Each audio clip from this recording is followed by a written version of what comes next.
मेरी ऊंचाई से गहरा ये गड्ढा है। ये गड्ढा नहीं है बल्कि क्रेटर है। वो क्रेटर जो दिखाने के लिए काफी है कि किस तरीके के निशान इस पूरे इलाके में हैं।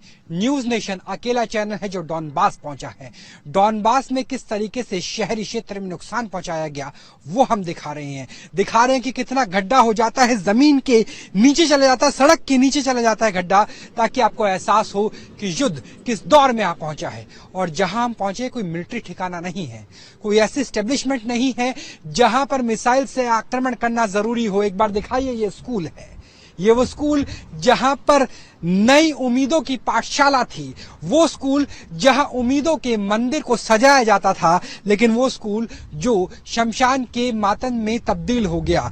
और ये सिर्फ एक स्कूल की कहानी नहीं है। इस पूरे इलाके में जितने भी स्कूल है, जितने भी कॉलेज है, जितने भी एजुकेशनल इंस्टीट्यूट्स हैं, वहां पर हालात ऐसे ही हैं। जो गड्ढे आपको सड़कों के करीब नजर आते हैं, जिसकी वजह से स्कूल को नुकसान नजर आता है, ये गड्ढे के साथ साथ ये पूरा का पूरा इलाका रूस के नियंत्रण में जा सकता है। और यही चाहते हैं व्लादिमीर पुतिन कि सबसे पहले डॉनबास के पूरे इलाके को अपने नियंत्रण में रखा जाए, दोनों सरकारों को अलग अलग देश की स्वतंत्रता के अधिकार दिए जाएं, और उसके बाद टेबल पे आया जाए व्लादिमीर पुतिन और व्लादिमीर जेलेंस्की दोनों आमने सामने बैठे और बात की जाए कि हमने दो देश बना दिए, हमने मारिउपोल का पूरा इलाका, खेरसोन का पूरा इलाका जीत लिया, उसके बाद अब बचे हुए देश के लिए शांति चाहते हैं तो आइए शांति वार्ता करें। लेकिन शांति और आज़ादी की कीमत यह है कि जहां मेरी हाइट है उससे ज्यादा गड्ढे के अंदर मैं खड़ा हूं, और ये गड्ढा उल्का पिंड से नहीं बना बल्कि रूस के मिसाइल हमले से बना है। इस वक्त हम डॉनबास में हैं और जिस इमारत के नीचे मैं खड़ा हूं वो एक अस्पताल हुआ करता था।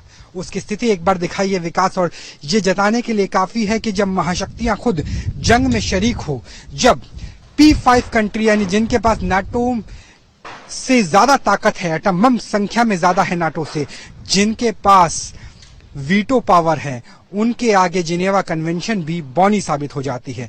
जिनेवा कन्वेंशन जिसमें सबसे ज्यादा देशों ने हस्ताक्षर किए, लगभग 200 देश यानी यूएन से भी ज्यादा 196 सिग्नेटरी हो चुके हैं, रोल आउट किया जा चुका है।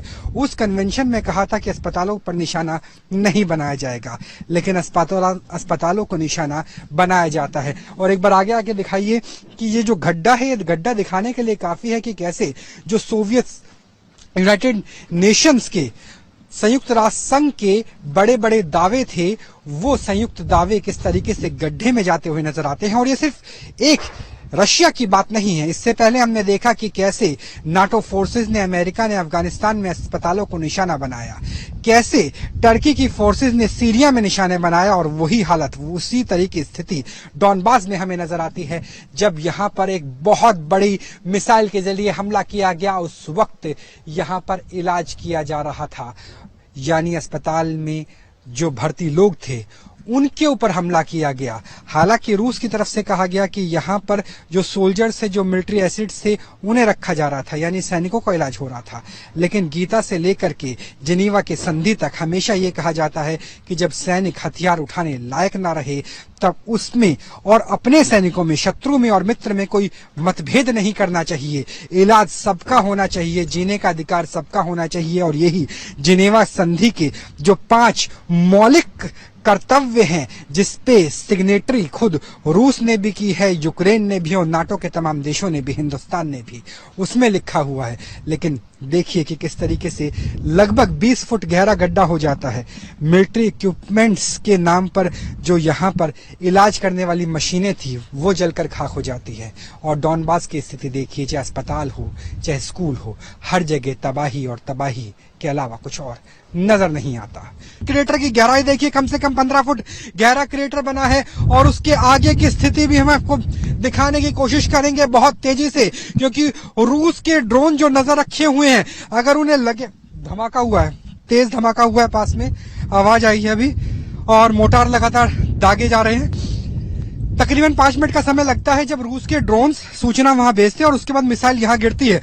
तो 5 मिनट से कम समय में हमें यहां से निकल जाना होगा, क्योंकि हम नहीं जानते कि उनका रेजोल्यूशन कितना है। वो समझ पा रहे हैं कि ये हम यूक्रेन के सैनिक नहीं हैं, हम इंडिया के जर्नलिस्ट हैं, और न्यूज नेशन अकेला चैनल है जो डॉनबास के आखिरी गांव में पहुंचा है। और ये देखिए किस तरीके से यहाँ पर जो ग्रामीण क्षेत्र है उसकी जो तमाम इमारतें हैं, जो तमाम घर है, वो तबाह और बर्बाद कर दिए गए। और लगातार जो आवाज है वो आर्टिलरी फायर की यहाँ पर लगातार हो रही है। और छत देखिए, छत के परखच्चे उड़ चुके हैं और जो तमाम जो बिल्डिंग ब्लॉक्स हैं वो टूट चुके हैं। और ये स्थिति फिलहाल है आखिरी घर, आखिरी गांव जहां पर हम मौजूद हैं वहां की। क्यों इसके आगे का जो पूरा का पूरा हिस्सा है वो रशियन कंट्रोल में है। इसके आगे यूक्रेन की सेना भी नहीं पहुंच पाई है। और आगे आपको एक शेड दिखाएंगे। इस शेड्स में जो यूक्रेन की सेना है वो यहां पर अपने बख्तरबंद गाड़ियों को खड़ी करती थी। और वो स्थिति आप देखिए कि पहले हमने देखा कि कितना बड़ा क्रिएटर हुआ है, कम से कम 15 फुट का गड्ढा था। और यहाँ जो पूरा का पूरा इलाका है, जो शेड्स है, वो तबाह हो चुका है। और एक और देख लीजिए, ये तकरीबन 5 फुट के आसपास का गड्ढा है। ये स्थिति आप देखिए कि किस तरीके से यहाँ पर हमला किया जा रहा है। और हमें देखिए, एक बार इशारे में दिखाइए, लगातार कह रहे हैं कि यहां से निकलो। और हमें बोला जा रहा है कि यहां से निकलो। हम गड्ढे में उतरना चाह रहे थे लेकिन हमें बोल दिया गया है कि यहां से निकलो, आपके 5 मिनट पूरे होने वाले हैं। डॉनबास का इलाका है, यहां पर रूस अपना कब्जा क्यों चाहता है? इसके पीछे एक बहुत बड़ी रणनीति है। रणनीति ये है कि यहां पर लिथियम के सबसे ज्यादा बड़े रिजर्व है। जैसे काला सोना, ब्लैक गोल्ड, पेट्रोलियम को कहा गया था 20वीं सदी में, 21वीं सदी का काला सोना अगर कोई है तो लिथियम है। क्योंकि लिथियम बैटरी से ही इलेक्ट्रिक व्हीकल्स बनते हैं, आपका फोन, आपका लैपटॉप चलता है। लिहाजा जिसके पास लिथियम का रिजर्व होगा वो दुनिया में राज करेगा 21वीं सेंचुरी में। इसी वजह से डॉनबास के इलाके में रूस अपना कंट्रोल चाहता है। और जहां मौजूद है इसके पास भी लिथियम के बड़े बड़े रिजर्व है। एक बार हम आपको दिखाते हैं, थोड़ा उस तरफ चलते हैं जहां रेलवे स्टेशन है और वहां से आपको दिखाने की कोशिश करते हैं कि स्थिति क्या है, किस तरीके से यहां भी हमला किया गया। तो सबसे पहले ये नाम देख लीजिए। हालांकि ये नाम यूक्रेन की भाषा में लिखा हुआ है। डॉनबास का अंतिम रेलवे स्टेशन है। लगभग 8 मील के बाद जो शुरुआत है वो रूस के बॉर्डर की हो जाती है। और इस स्टेशन का नाम है दुर्जोकोवा रेलवे स्टेशन, जो हम अंग्रेजी में पढ़ पा रहे हैं। ये आखिरी रेलवे स्टेशन है, आप इसे लैंडमार्क के तौर पे देख सकते हैं।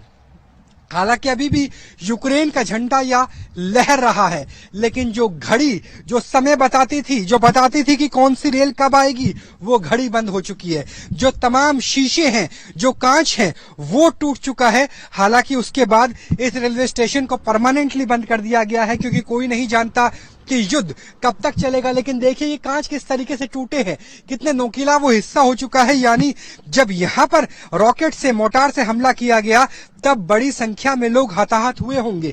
तमाम खिड़कियों की ऐसी ही हालत है, तमाम खिड़कियों को बंद कर दिया गया है। और दूसरी तरफ यहां पर देखिए कि कैसे जितने भी शेलिंग हुई है, जो मोटार से हमला हुआ है, रॉकेट से हमला हुआ है, तो जो प्लेटफॉर्म है, प्लेटफॉर्म के आसपास का जो कंट्रोल एरिया है वहां की छतें उड़ गई हैं।